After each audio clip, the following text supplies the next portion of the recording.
the okay, my mind's going too many places at once here. But if they're not going to Tara, and maybe you're getting to this, then where are they going? And are they going back to Alcyon or jumping where? Or is that, they're making up their minds? They're going home. There's a few steps to get there. M31. Oh, okay. Andromeda Galaxy. Oh. That's where we're aiming back. But there's a few steps in between. The first set of steps has to do with something simply called higher Earth. We're in the lower Earth planes. There are a set of planes that are still in predicaments. They're still connected to this mess that we've been looking at. But they're in much better shape. They're not under the net. And that's the first stage, where we go to higher Earth. Then there's a level beyond that that's still part of the Earth planes quantum that is called median Earth. Then, if we go back to remembering when they were telling us about the history of how they seeded the Amente rescue mission in and created the solar system, there was a host star here that Amente Earth had been seeded into, and that was called Ashale. So that will be the next stage. And from Ashale, we'll move through, there's another layer that has to do with the level of energy called the Eridanus Layer that we don't really have to get into because it gets very complicated as far as different types of energy. But it's another set in between before we get to Eartha in M31. But that is where we're going. And from there, that's where originally the encryption here emerged from. From there, you can go where you want, basically. Mm-hmm. But it's a process of re-evolving back to where we can do full Christ star. Evolution on our own, because right now we're being hosted, we're being given frequency to support us in the process until we can hold that frequency ourselves. So Tara was where we were aiming until the British Stone Project failed. And at this point in this system, since those books were written, there were intergalactic wars that were taking place here that involved what was called the ECA. And the ECA is, if you remember the maps that showed one Cathara grid and then four of them together with the thing at the center, right? Mm-hmm. The thing at the center is the ECA. That's a little Cathara grid, and that's like they call it, well, for Earth it would be like the inner Earth would be there and that kind of thing. It wouldn't be in here. It's actually up there. It's like a high level. That actually fell in one of these wars. ECAs can fall. The Akasha above it can't, but the ECA did. But what happened to the beings that were there? They've gone into various places. Some of them are in the state of here. They're doing evac. This whole system, the VECA system, is actually being evacuated. So going vertically, the usual way, wasn't an option anymore. That's why they had to take us from just going into harmonic Merkaba states or harmonic ascension states into transharmonic, where we could actually go through and into the like the Edon domain. There's a space between the radon and the Edon. It's called the Aurora Continuum. You have to have a transharmonic Merkaba ability to be able to go through there and then come back out again someplace else. So that is the technologies they're teaching us, because vertical is not an option anymore unless you want to end up in one of the wormhole sets going on into the fall. So it's been a really rough trip since the books were written, actually. But we're all still standing, and the Guardians are still giving us the information. So I'd rather leave on a happier note, though. Okay. Before we do a break. That's okay. Well, let's keep going. It's not much happier. Okay. As far as the poison apple fields go, this one shows the shape better. Right? You have that net field around it, but see that little shape right there? Looks like an apple. Yes. That's the shape of our magnetic fields, the basic shape of our magnetic fields, even though they flux all over. There's a crop circle that looks like that. Lovely. I'm out of town. Right. This thing here, right? A lot of people are using that as their logo these days. Right. Yeah. And that is the phase-locked arcs that can't phase. With the constricted, if you look at you can look at this more closely if you want to. You can see the difference. There's two Cathara grids there. One, the artificial tree of life, which is taking the natural proportions and pulling them in, where it actually squeezes it, and that changes the shape of the sphere and gives you a bulge at the equator like our planet has, because that is the configuration our planet has in light body right now. Interesting. And this is also connected to something called Metatron's cube and something called the Fibonacci spiral. And what is this center bit right there? In this little micro center bit. The dark. Is that a black hole or? No, that is another one of their twisted, we call them Cathara centers, but we know that on our grids these are actually stargates, right? Or let you take this down into the planet, and that's where you got Stargate connections, have Stargate connections. Right?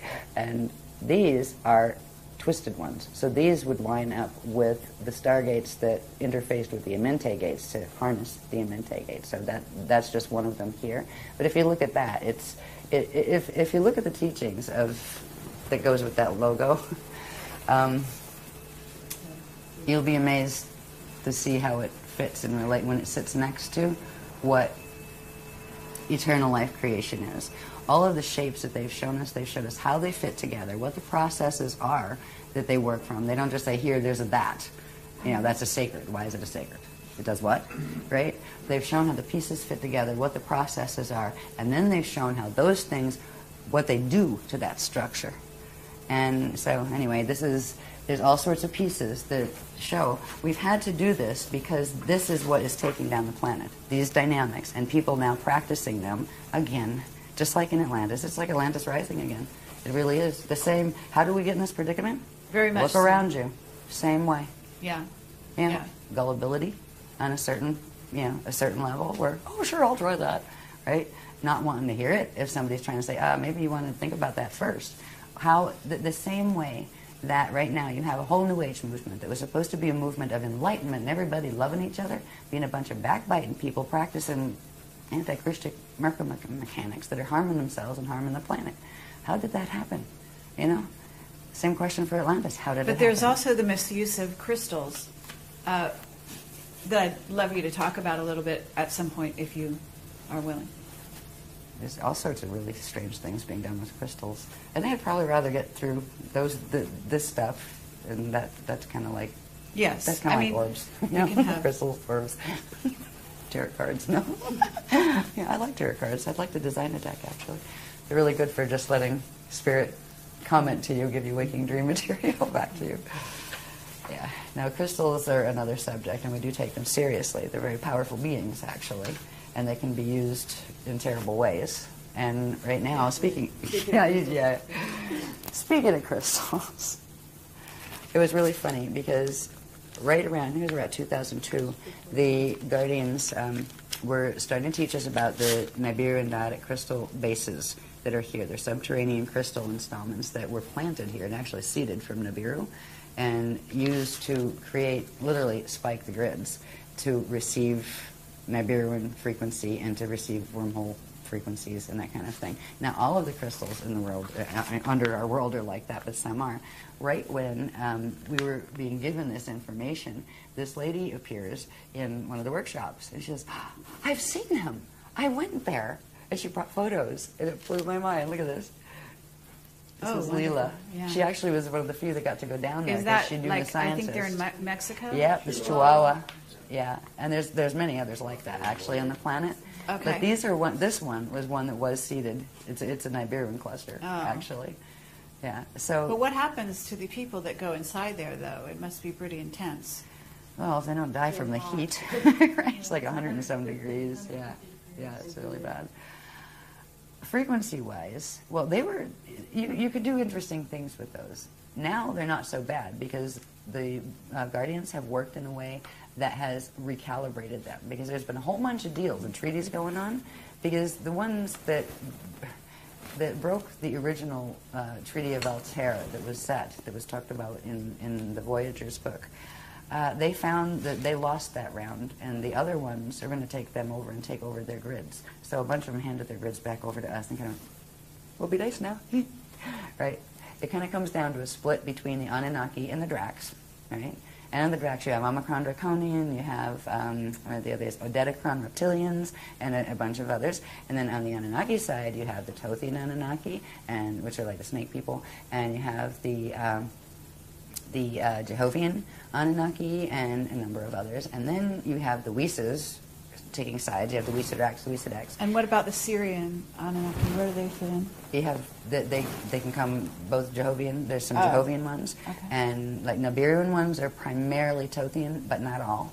Anunnaki tend to hang together, and then the really fancy Anunnaki gene code are the Enochians, all right, where they took both Anunnaki groups and created a master race, right, gene line. All right, so the Enochian Anunnaki, yeah, they're usually high Illuminati guys. Yeah, running around with 33rd degree pluses and things. But hey, it's cool. Yeah, it takes a village.